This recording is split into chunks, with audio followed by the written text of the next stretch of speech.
terkait dengan durhaka kepada orang tua. Babun uququl walidaini minal kabair.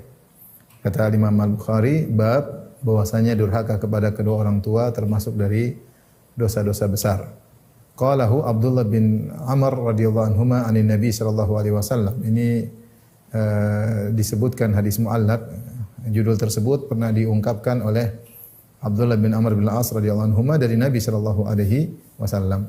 Kemudian Imam Bukhari membawakan hadis, beliau berkata rahimahullahu taala, qala haddatsana Sa'ad bin Hafs qala haddatsana Syaiban an Mansur anil Musayyib atau Al-Musayyab an Rawad anil Mughirah anin Nabi sallallahu alaihi wasallam qala, dari Nabi sallallahu alaihi wasallam beliau bersabda, innallaha harrama alaikum uquqal ummahat. Sungguhnya Allah mengharamkan atas kalian durhaka kepada para ibu. Waman awahat, dan juga mengharamkan hanya bisa menuntut tapi tidak menunaikan hak orang lain. Wa wa'dal banat, ya. Dan juga mengharamkan atas kalian menguburkan putri hidup-hidup. Wa karihalakum qila wa qal, dan Allah tidak suka atas kalian katanya dan katanya. Wa kathratas su'al, dan juga Allah tidak suka atau benci dengan banyak meminta atau banyak bertanya. Wa idha'atal mal, dan juga Allah tidak suka menyia-nyiakan harta, buang-buang harta. Ini hadis menjelaskan tentang hal-hal yang diharamkan dan yang dibenci oleh Allah Subhanahu wa taala. Pertama yang kita bahas ini, Rasulullah SAW bersabda, innallaha harrama alaikum uquqal ummahat. Allah mengharamkan durhaka kepada kedua orang tua. Jadi semua perkataan yang mengganggu orang tua atau perbuatan mengganggu orang tua, ya, maka itu adalah bentuk durhaka, ya.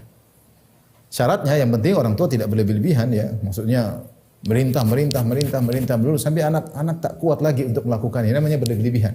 Seandainya ketika dia tidak melakukan, orang tua akhirnya terganggu, maka ini bukan durhaka, ya.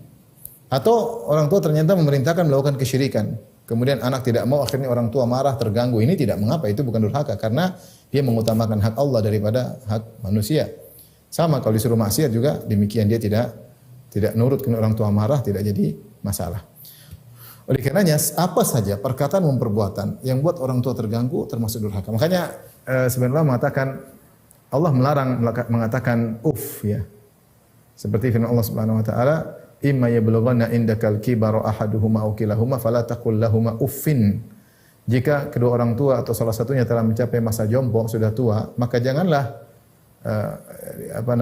engkau berkata kepadanya uf itu adalah adna kalimatin litadajjur, yaitu perkataan yang paling ringan yang menunjukkan kejengkelan. Jengkel, menunjukkan jengkelan sama orang tua. Bilang orang tua merasa terganggu dengan tersakiti dengan ucapan dari sang anak. Ini anak dia yang dulu dalam perutnya, yang dia yang melahirkan, ini anak berasal dari air maninya, sekarang berani mengatakan ya. Maka sebenarnya mengatakan cukup mengucapkan atau melakukan perbuatan yang menyakiti hati orang tua, apakah dengan perkataan itu durhaka. Demikian juga pandangan sinis kepada orang tua, ya, membuat orang tua terganggu, ini juga adalah perbuatan durhaka, ya. Kecuali kata Ibnu Hajar, kecuali berlebih-lebihan. Berlebih-lebihan maksudnya apa? Nyuruh terus, orang sudah berusaha dibentak terus, akhirnya dia merasa terganggu oleh anaknya sudah maksimal, maka ini tidak dianggap durhaka. Mau orang tua marah enggak urusan. Karena dia tidak mampu, ya, dia mampunya seperti itu. Tapi orang tuanya ta'annud, berlebih-lebihan. Ini adalah definisi daripada durhaka. Maka seorang berusaha jangan sampai terjerumus dalam dosa durhaka. Kelihatannya sepele, namun dia dosa besar. Memandang orang tua dengan sinis, ini durhaka. Membentak orang tua, durhaka. Ya, merendahkan orang tua, durhaka. Orang tua sakit hati, ya. Dia terganggu dengan ucapan anaknya merendahkan, anaknya tidak nurut, ya. Tidak nurut, maka kapan menyakiti hati orang tua meskipun sedikit sakitnya, maka itu durhaka kepada kedua orang tua.